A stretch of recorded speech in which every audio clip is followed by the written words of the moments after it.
In tech, people often say that the technology is going to explode, but explode can have a double meaning. There's exploding in a good way and exploding in a bad way. And in this video, we're going to try to anticipate over the next 10 years which four technologies are going to explode and become huge, and which four technologies are going to explode, but crash and burn, disappear, or almost disappear. A prediction video isn't magic. If you've known me a while, you know I've made big mistakes, but I've also been right at times. So, it's an analytical exercise that should be taken with nuance, with a grain of salt, but I'm going to make some predictions about the future that I fully stand by, some hot takes as they say, and that's normal. We're called Nowtech.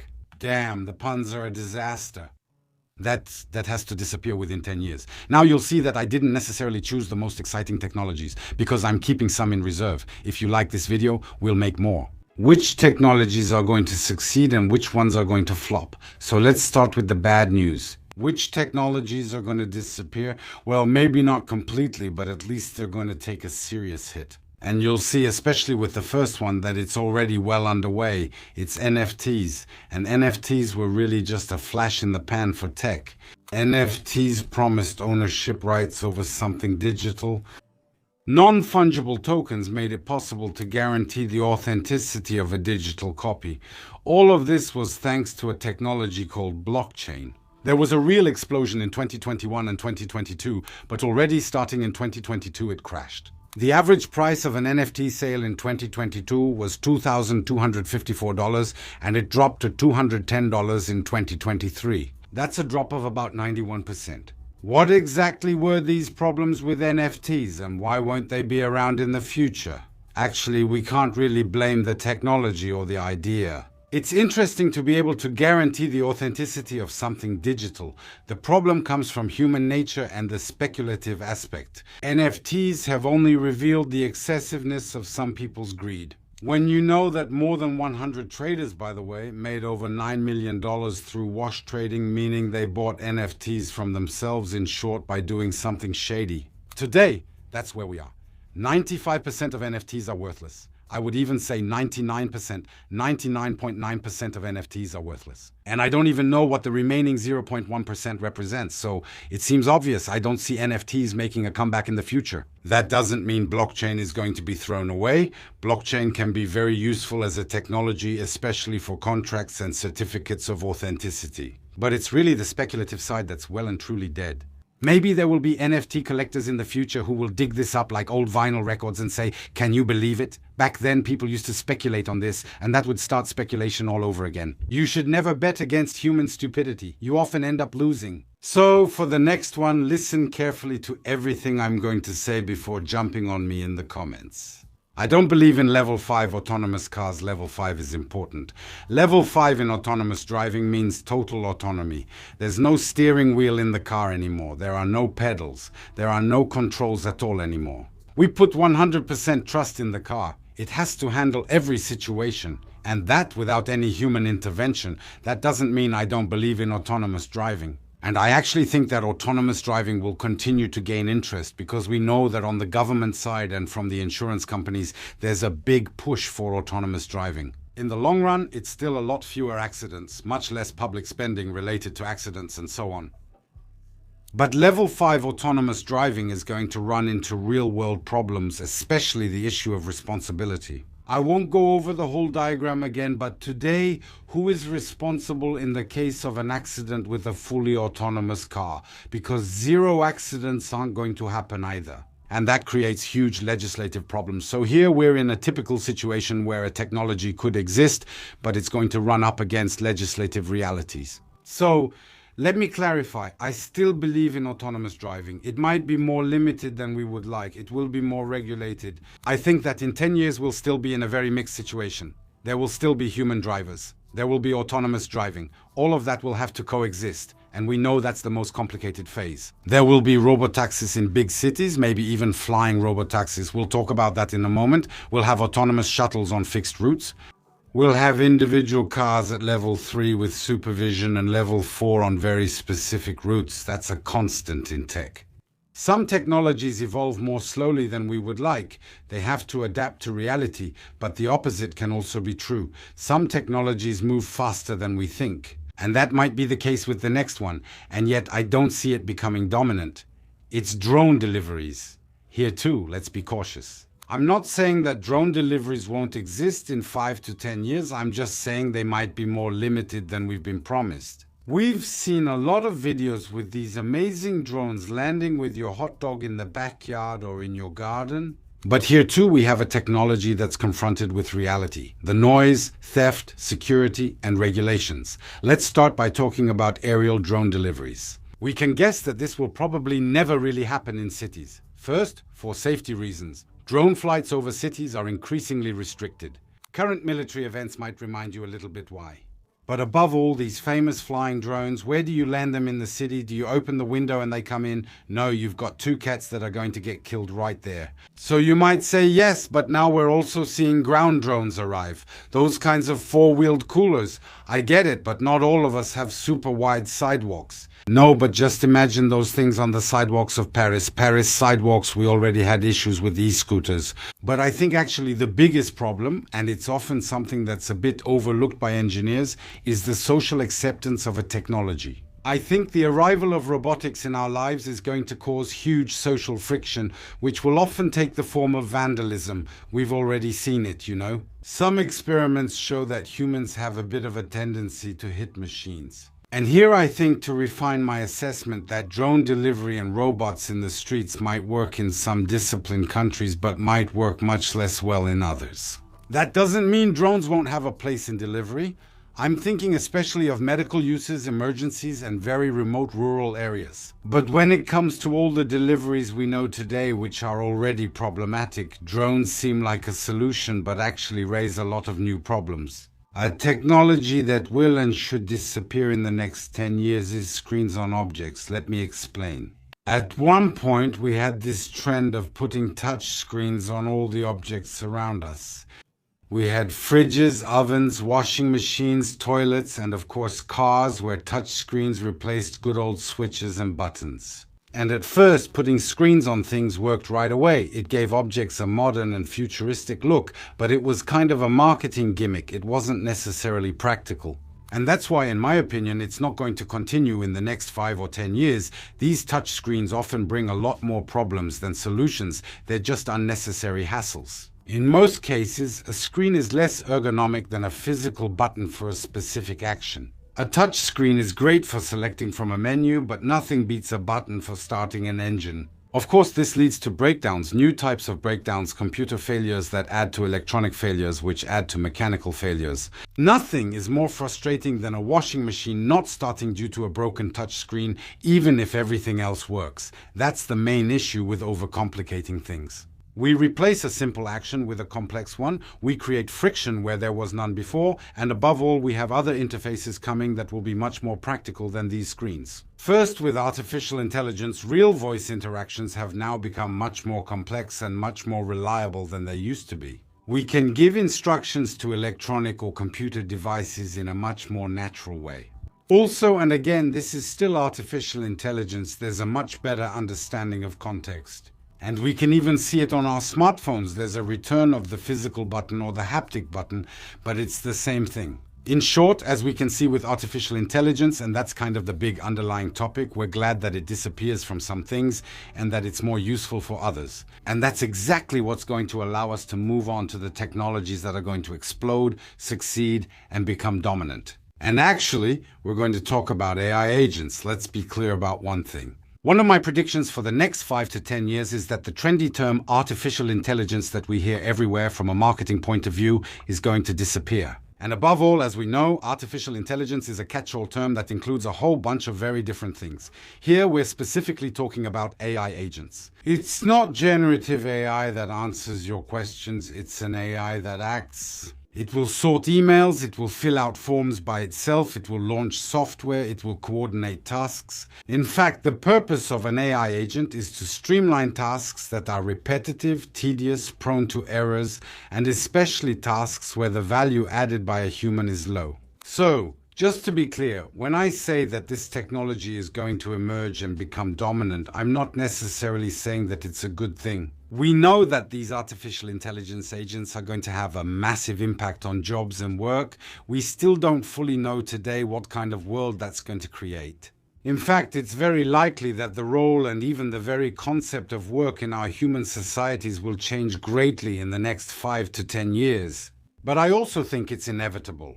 And we don't say ineductible, like I said, for more than 50 years. Actually, I think it's way too late to close Pandora's box. I just hope, and I'm keeping my fingers crossed, that we don't get swept away by a tidal wave that we haven't put enough laws and safeguards around. But generally, the tensions it creates in the job market are offset by the creation of new jobs. What sets the AI agent revolution apart from other technological changes is the speed at which it's going to happen, and especially the sheer number of sectors that will be affected. Because when you add robotics to AI agents, you can imagine that there are very few jobs that won't be affected by this revolution. But anyway, it's an extremely complex topic. It deserves several videos, and these are debates we need to have starting today. But inevitably, we end up talking about robotics. What will robotics look like in the next 5 to 10 years? Especially personal robotics, the kind we'll have at home, because industrial robotics has already existed for a long time. Are we going to have service robots? Well, I think service robotics will make progress, but maybe not exactly like in the movies. The real question is whether in 5 to 10 years we'll have general purpose robotics or specialized robotics. In 5 to 10 years, will we have a humanoid robot to do all the household chores like washing the dishes and walking the dog? Well, we've seen that in 2025, 2026, maybe even a bit earlier, we're seeing these humanoid robots. Some TV and high-tech companies are showcasing them. We know they're not ready at all yet. But I think the problem, beyond the technology, is whether the robots will be autonomous enough or not in 5 to 10 years. It's going to be a sociological issue. Are we ready to let humanoid robots into our homes? The humanoid form is suited to our homes, since our homes are made for humanoids with 2 legs and 2 arms, so it's a good interface. But as soon as we're confronted with something that looks a bit too much like us, humans have strange reactions. On the other hand, we accept robots with harmless shapes quite well, robots that would be much more specialized. We already have robot vacuums at home. I have one named Mimi Krakra and I love it. And these specialized robots, we can already see them, right? But they're going to multiply in hotels and hospitals. It's true that they can be very helpful for people with reduced mobility, in retirement homes, in supermarkets, for cleaning, in warehouses, and so on. These service robots will make it possible to automate highly demanding tasks. So here too, right, it's certainly going to cause problems in terms of employment, right? I'll refer you to the previous paragraph. They might not be technologically impressive robots, much less impressive than an autonomous humanoid robot, but maybe that's actually the secret to their success. They won't be seen as substitutes for humans. They'll probably be much more accessible than overly sophisticated robots, and they'll still solve real problems. Today, as we know, in some countries there's a big shortage of staff for certain tasks. There are still some extremely difficult tasks. And we also know that at least in the West, the population is aging. However, this revolution probably won't happen without some difficulties. It's very likely that there will be major anti-robot movements emerging. It's always the same story in human history. Progress against progress, action and reaction.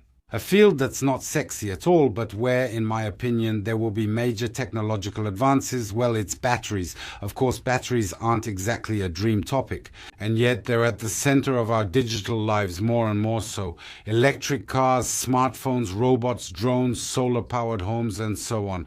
And the real challenge with batteries isn't so much getting a car battery that can go 1,000 kilometers on a single charge. The real challenge for the future is to have batteries that are, of course, cheaper, easier to produce, more durable, easier to replace, less dependent on certain critical materials in terms of geostrategy, and that we can produce on a large scale.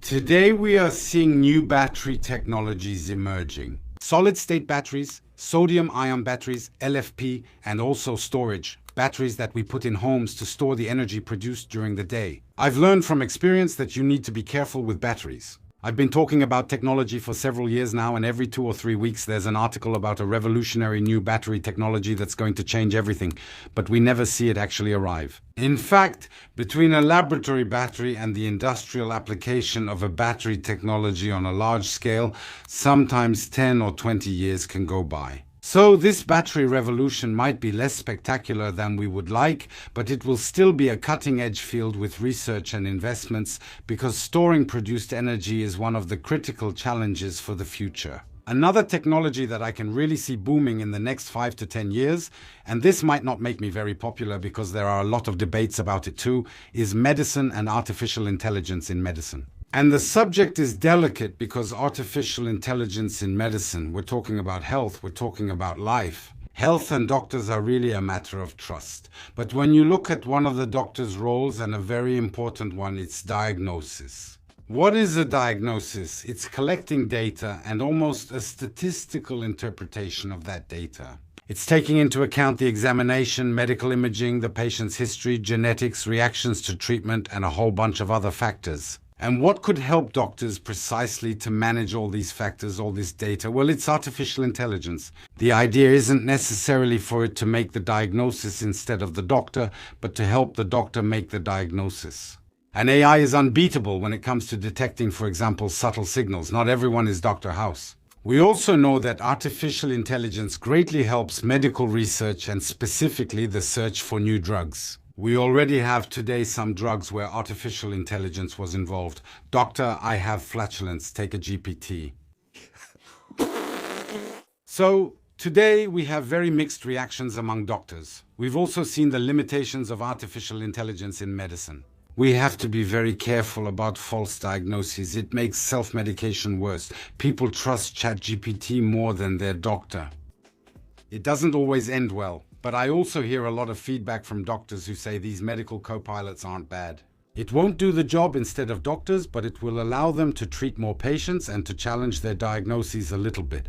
So, of course, there are also other challenges to solve for medicine, technology, and artificial intelligence, especially data privacy. There are also questions of responsibility if errors occur, similar to autonomous driving, and concerns about access to these tools. One of the dangers facing this AI-assisted medicine is that it could become a kind of medicine for the rich, so we'll need to be careful about that. As you can see, it's a difficult exercise, especially since I didn't pick the technologies that would normally come to mind. But I think it's quite an interesting intellectual exercise to make predictions about the future. You have to accept that you might be wrong. You'll tell me in 10 years. Where it's difficult to do futurology to predict the future of technologies is that there are a lot of parameters we can't control. There are unforeseen events. And then there's an intellectual bias. When you're technophiles like us, I've been talking about tech for a long time, we have a bit of a, and we have to admit it, techno-solutionist side.